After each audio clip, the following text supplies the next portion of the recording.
नमस्कार, कैसे हैं आप सब लोग? अच्छे होंगे और आज जो मैं बात करने वाला हूँ, या हम डिस्कस करने वाले हैं ये एक बहुत ही पर्सपेक्टिव बेस्ड जो है डिस्कशंस हैं।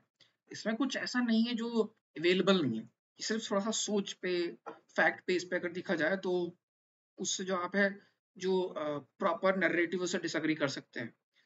तो जो आज हम बात कर रहे हैं कि बहुत लोग जो कह रहे हैं वेस्टर्न थिंकर्स और वेस्टर्न मीडिया और हमारे भी काफी लोग दैट रशिया हैज बिकम और becoming a junior partner of China. तो रशिया जो है चाइना का जूनियर पार्टनर बन चुका है या जूनियर पार्टनर है। ये डिपेंडेंट है काफी चीन पे बहुत सारी चीजों के लिए। तो ये हमारे लिए नुकसानदायक हो सकता है, जो भारत और रूस का जो रिश्ते हैं उसके लिए नुकसानदायक ये हो सकता है। तो उनका ये है कि भाई हमें रूस से रिश्ते घटा देने चाहिए और वेस्टर्न कंट्री से बढ़ा देने चाहिए, या फिर इसके बारे में सोचना चाहिए। तो इस पे हम 3 चीज़ों पे बात करेंगे और उसके बाद मैं आप पे छोड़ता हूँ कि आप क्या सोचते हैं। सबसे पहला तो जो है जो करंट स्टेटस है रशिया चाइना के बीच जो भी ट्रेड का लेकर है। दूसरा जो है जो वेस्टर्न वर्ल्ड की डिपेंडेंसी है चाइना पे वो। और जो तीसरा पॉइंट है रशिया की क्या पोजीशन है इंडिया चाइना को लेकर। तो क्योंकि मेन आर्गुमेंट रशिया को लेके नहीं है, मेन आर्गुमेंट चाइना को लेके है कि भाई क्योंकि वो चाइना के साथ जा रहे हैं तो वो हमारे लिए नुकसानदायक हो सकता है। तो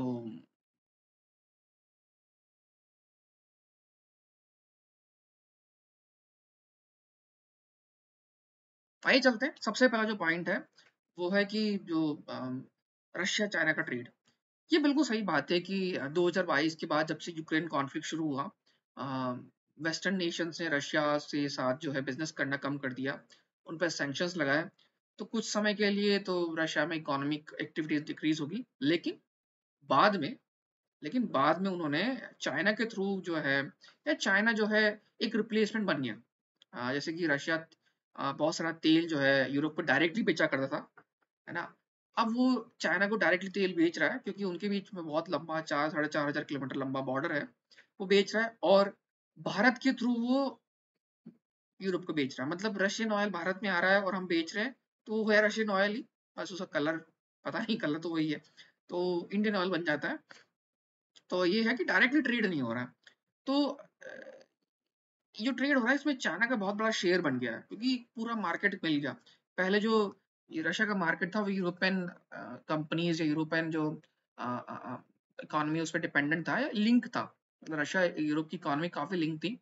तो यूरोपियन इकोनॉमिक यूरोपियन कंपनीज हटी या यूरोप से उसका उनका ट्रेड घटा, तो चाइना ने उस जो खाली जगह थी उसको भर दिया है। मतलब चाइना की कार आ चुकी हैं या चाइना वाले बहुत सारे जो प्रोडक्ट्स जो पहले यूरोपियन नेशंस प्रोवाइड करते हैं, अब वो है जो चाइना प्रोवाइड कर रहे हैं। तो एक तरह से ये कहा जा रहा है कि भाई क्योंकि रशिया को पार्टनर नहीं मिल रहे अपने मार्केट को बेचने के लिए चीजें, या कोई ट्रेडिंग पार्टनर नहीं मिल रहा, तो अब वो चाइना पर डिपेंडेंट हो गए हैं। और उनकी डिसीजन मेकिंग जो है, अगर भविष्य में कोई डिसीजन मेकिंग लेना पड़ा उनको, तो वो काफी कुछ चाइना पे डिपेंड है। मतलब कि अगर कुछ ऐसा हुआ जो चाइना के अगेंस्ट जाना चाहिए हमारे साथ, या मतलब वो चाइना के अगेंस्ट नहीं जाएंगे, ऐसा कहा जा रहा है। अब इस बात में कितनी सच्चाई है ये तो वक्त ही बताया, क्योंकि ये एक टेम्परेरी पोजीशन भी हो सकती है, टेम्परेरी चीज भी हो सकती है। स्पेशली क्योंकि हम्म, रशिया जो है और भी कंट्री से ट्रेड बढ़ा रहा है, वो अपना और मार्केट बढ़ा रहे हैं। जैसे कि उन्होंने इंडिया के साथ तेल बेचना शुरू किया है, और भी इंडिया में इन्वेस्टमेंट वो चाहते हैं कि ट्रेड इंप्रूवमेंट हो। वो ईरान के रास्ते अफ्रीका और बाकी जो एशियन कंट्रीज हैं या बाकी साउथ अमेरिकन कंट्रीज है वहां भी अपना ट्रेड बढ़ाना चाहते हैं उनके साथ। तो वो भी कोशिश कर रहे हैं कि चाइना पर डिपेंडेंसी कम की जाए। लेकिन आज की डेट में ये सच बात है कि उनका ट्रेड है चीन से बहुत ज्यादा है, और ये कुछ समय तक रहेगा क्योंकि जो चीन बहुत बड़ा मार्केट है, चीन के पास कैपेसिटी है उनको प्रोवाइड करने की जो उनको चाहिए।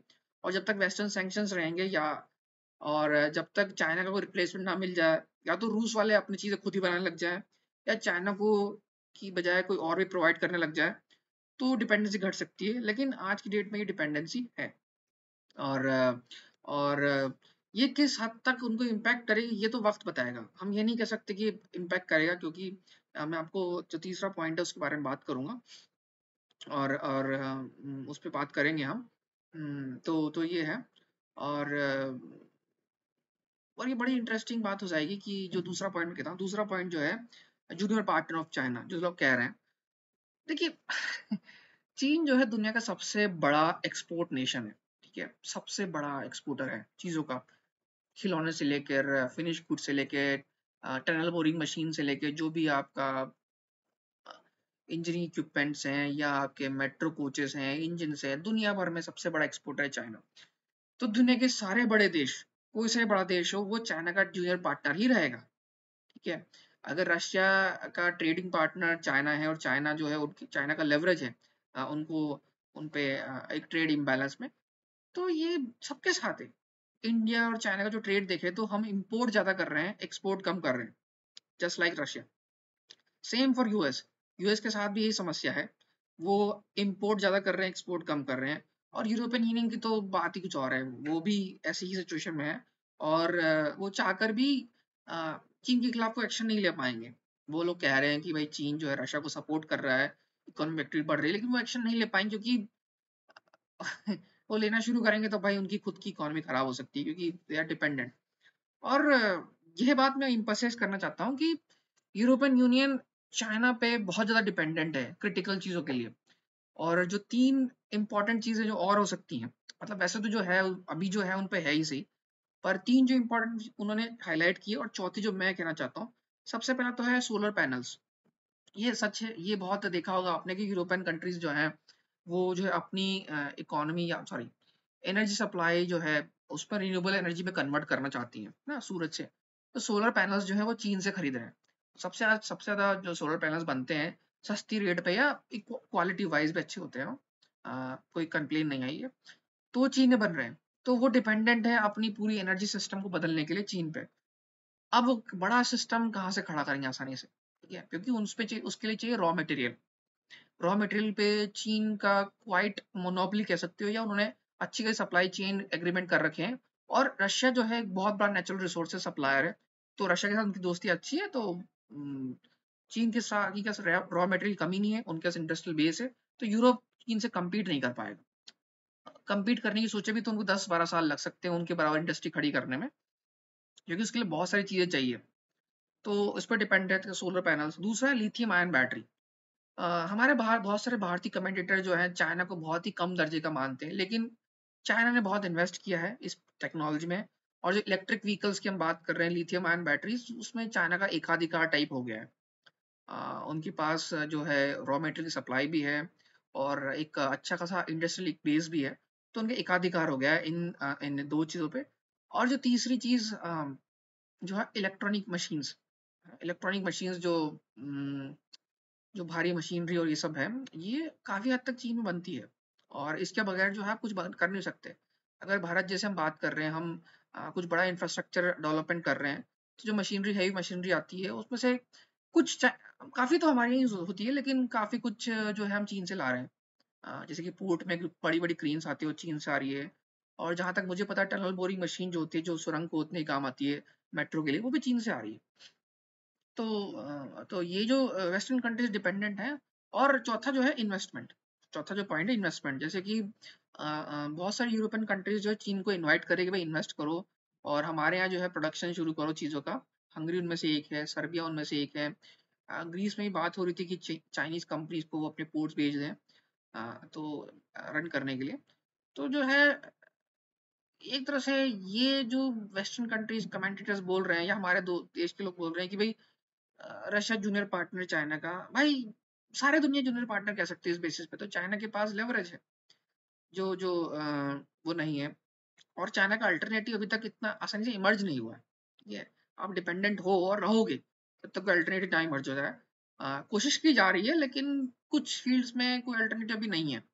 और बड़ी इंटरेस्टिंग बात जो आप देखेंगे कि जो पेंटागन है, यूएस डिपार्टमेंट डिफेंस का, जो पेंटागन डिपार्टमेंट डिफेंस है, उन्होंने कहा है कि जो अमेरिकन मिलिट्री है, वो जो स्पेयर पार्ट्स है और काफी जो क्रिटिकल इक्विपमेंट्स है, या जो भी मिलिट्री जो बनाते हैं, डिफेंस मैन्युफैक्चर करते हैं मिलिट्री वाले, अमेरिकन मिलिट्री जो डिफेंस कॉन्ट्रैक्टर्स हैं, काफी हद तक वो चीन पे डिपेंडेंट है। काफी सारी चीजें चीन से आती है। तो सोचे यूएस आर्मी जो इतना कुछ बोलती रहती है चीन के खिलाफ, अभी उनकी कमेंटेटर्स, लेकिन वो भी चीन पर डिपेंडेंट है। तो वो चाइना के खिलाफ जाएंगे कैसे भाई, लड़ाई छिड़ भी गई तो स्पेयर पार्ट्स कहाँ से लाओगे तुम? तो तो ये जो पॉइंट आ रहा है, और देखा जाए तो यूरोपियन कंट्रीज ने भी रशिया से डिपेंडेंसी घटाई नहीं है।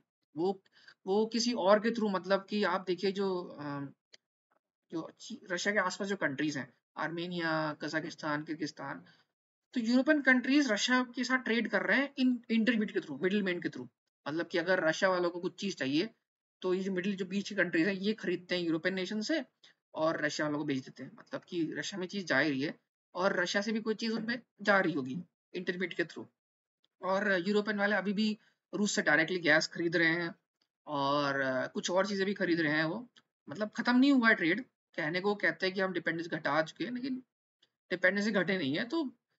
तो ये जो आर्ग्यूमेंट है कि चाइना का जूनियर पार्टनर है, ये एट द मोमेंट सही हो सकता है। सही हो सकता है कि क्योंकि रशिया के पास अल्टरनेटिव नहीं है, लेकिन वो ढूंढ रहे हैं। और अगेन, बाकी सारे कंट्रीज भी चाइना के जूनियर पार्टनर हो गए, तो रशिया में स्पेसिफिक क्या है? ठीक है। तो तीसरा पॉइंट है मेरा, रशिया का जो स्टैंड है इंडिया चाइना को लेके, क्योंकि चाइना की वजह से ही रशिया को इतनी ज्यादा हम रशिया को इतनी ज्यादा बेस्ट कमेंटेटर्स बोल रहे हैं।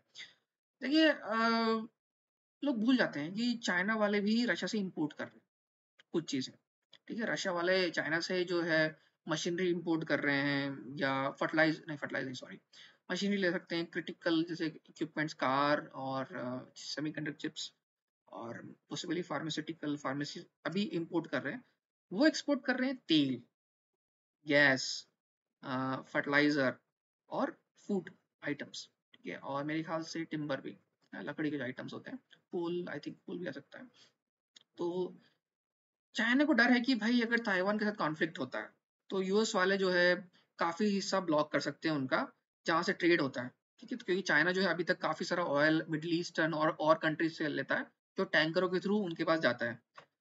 लेकिन रशिया के साथ अगर वो डील कर लेते हैं, रशिया के साथ उनका बॉर्डर है, कोई तीसरा कंट्री है नहीं। ठीक है, तो उनको एक डायरेक्ट सप्लाई मिल जाएगी ऑयल एंड गैस की, ऑयल गैस और बहुत सारे जो नेचुरल रिसोर्सेज हैं जो वो कहीं और से ला रहे हैं अभी। तो एक तरह से उनकी जो सिक्योरिटी है, एनर्जी सिक्योरिटी, वो स्टैब्लिश हो सकती है चाइना की। तो जो रशिया चाइना का जो ट्रेड है, उसमें चाइना को भी बेनिफिट है, इसको चाइना को भी बेनिफिट है, इस तरह से देखा जाए।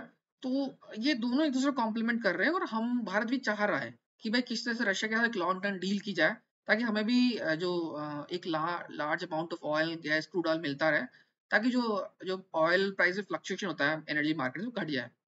तो चलिए, इस पे भाई बहुत ज्यादा हो जाएगा। तो देखा जाए तो दोनों एक दूसरे के पार्टनर हो सकते हैं। और जो रशिया का जो स्टैंड है चाइना और इंडिया को लेके, वो चाहते हैं कि बातचीत रहे और कॉन्फ्लिक्ट ना हो।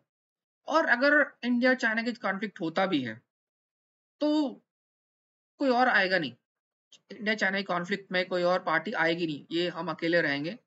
और ये हो चुका है। वेस्टर्न कमेंटेटर्स बोलते हैं कि चाइना के कॉन्फ्लिक्ट के बाद रशिया आपको बचाने नहीं आएगा, तो भाई तुम आओगे कि बचाने? कोई नहीं आने वाला। तो ये कुछ बेसर पे लॉजिक है कि वेस्टर्न कंट्रीज आके बचाएंगे, कुछ नहीं होने वाला। और ये बात भी ध्यान रखनी होगी कि रशिया वाले एडवांस वेपनरी हमको सप्लाई कर रहे हैं। S-400 मिसाइल सिस्टम हो गया, और जो जो उन्होंने न्यूक्लियर सबमरीन दी है, और भी बहुत सारे न्यूक्लियर रिएक्टर, ब्रह्मोस मिसाइल में वो हमारा कोलैबोरेशन में काम चल रहा है। ये जानते हुए इन मिसाइल का इस्तेमाल चाइना के अगेंस्ट हो सकता है, ये जानते हुए वो एडवांस वेपनरी दे रहे हैं कि इन मिसाइल का इस्तेमाल चाइना के अगेंस्ट हो सकता है। और अभी हमने हाल फिलहाल ब्रह्मोस की सेल फिलीपींस को की है। फिलीपींस ने ये मिसाइल्स पॉसिबली चाइना के अगेंस्ट खरीदी है। ये ब्रह्मोस इंडिया रशिया का जॉइंट वेंचर है। तो रशिया वाले भी कोशिश कर रहे हैं इंडिपेंडेंट स्टांस लेने की, हमें समझना चाहिए सिग्नल्स। और ये आपको ये चीज जो है, अगर पूरी चीजों को देखा जाए, तो ये आज की डेट में रशिया चाइना के पे डिपेंडेंट हो सकता है, चाइना भी रशिया पे डिपेंडेंट है, और बाकी दुनिया भी चाइना पे डिपेंडेंट है। और रशिया का जो स्टैंड है इंडिया चाइना के बीच जब भी आएगा, तो वो चाहेंगे कि कॉन्फ्लिक्ट ना हो और बातचीत से झगड़े सुलझाया जाए, और वो कोशिश करेंगे न्यूट्रल रहे रशिया वाले। लेकिन वो एडवांस वेपनरी या जो भी हमको चाहिए वो देते रहेंगे, भले ही वो चाइना के अगेंस्ट इस्तेमाल होना करी से। और तो मेरे ख्याल से हमें कुछ और टाइम देना चाहिए। ऐसा तो नहीं कि अगर कल को लड़ाई छिड़ती है चाइना और इंडिया के बीच में, तो बात अलग है, लेकिन कोई और आने वाला नहीं है। और ये जो मिथ क्रिएट किया गया है कि रशिया चाइना का जूनियर पार्टनर है, भाई सब जूनियर पार्टनर है। ट्रेड में सब जूनियर पार्टनर है, और रशिया के पास वैल्यूएबल नेचुरल रिसोर्स है, बहुत सारी कंट्रीज के पास नहीं है। तो चाइना वाले उनका अगर उनको बेचना बंद कर देंगे तो उनकी हालत खराब हो जाएगी। रशिया वाले अगर तेल बेचना बंद कर देंगे चाइना को, तो शायद उन पे भी इम्पैक्ट हो जाए। तो रशिया के पास एक लेवरेज भी है। और बहुत सारे जो कंट्रीज है अफ्रीका और साउथ अमेरिका में, देखिए वहां पे रशिया की इमेज अच्छी है। रशिया को एक तरह से वो वेस्टर्न कंट्रीज को कॉलोनाइजर बोलते हैं, और चाइना के खिलाफ भी काफी विरोध हो रहा है कि वो चाइना वाले जो है लोन देके उनको डेब्ट में डाल रहे हैं। रशिया के खिलाफ ऐसी कोई इमेज नहीं है, क्योंकि सोवियत यूनियन जब था तो उन्होंने काफी सारी कंट्रीज को इंडिपेंडेंस अचीव करने में मदद की थी। तो तो देखा जाए तो चाइना रशिया की मदद से वेस्टर्न इन्फ्लुएंस को घटाना चाहता है ना, बहुत सारे इधर कंट्रीज में। तो मेरे ख्याल से जो जूनियर पार्टनर की बात हो रही है वो कुछ जगह पे सही है। हाँ, मोमेंटली सही हो सकती है। फ्यूचर में कैसा होएगा वो बात की बात है। अगर रशिया वालों ने अगर और मार्केट तलाश लिए तो इंडिपेंडेंस घट जाएगी। नहीं तलाशे तो बात अलग है, हम देखते हैं। और बाकी कुछ जगह पे चाइना जो है रशिया का जूनियर पार्टनर है, कुछ रीजन्स में। तो एक अच्छा ये है। और मेरा मानना ये है कि हमने इसको ओवर एस्टिमेट कर लिया, ओवर एग्जेगरेटेड कर रहा है कि भाई रशिया वाले चाइना के जूनियर पार्टनर हैं। ये अननेसेसरी एग्जेगरेशन है चीज़ों को लेके, क्योंकि आपने देख लिया कि अमेरिकन मिलिट्री खुद डिपेंडेंट है चाइना पे। उनके पास बहुत सारी चीज़ नहीं है, और यूरोपियन नेशंस की हिम्मत नहीं हो रही है चाइना पे सैंक्शंस लगाएं, क्योंकि उनकी इकोनॉमी खराब हो सकती है, हालत खराब हो सकती है, क्योंकि they are dependent on China चीज़ों के लिए। और अगर चाइना पे डिपेंडेंट ना भी हैं तो उनकी बहुत सारी कंपनीज के लिए चाइना एक बड़ा मार्केट है, उसको खोना नहीं चाहते। तो ये डिपेंडेंसी अलग है। तो तो मेरे ख्याल से कंक्लूजन आप खुद देख सकते हैं कि ये सच है। Russia is sort of junior partner economically to China, लेकिन ये एक एग्जेगरेटेड है कि भाई उससे कुछ इम्पैक्ट होना है, इससे इंडिया पे कुछ इम्पैक्ट होगा।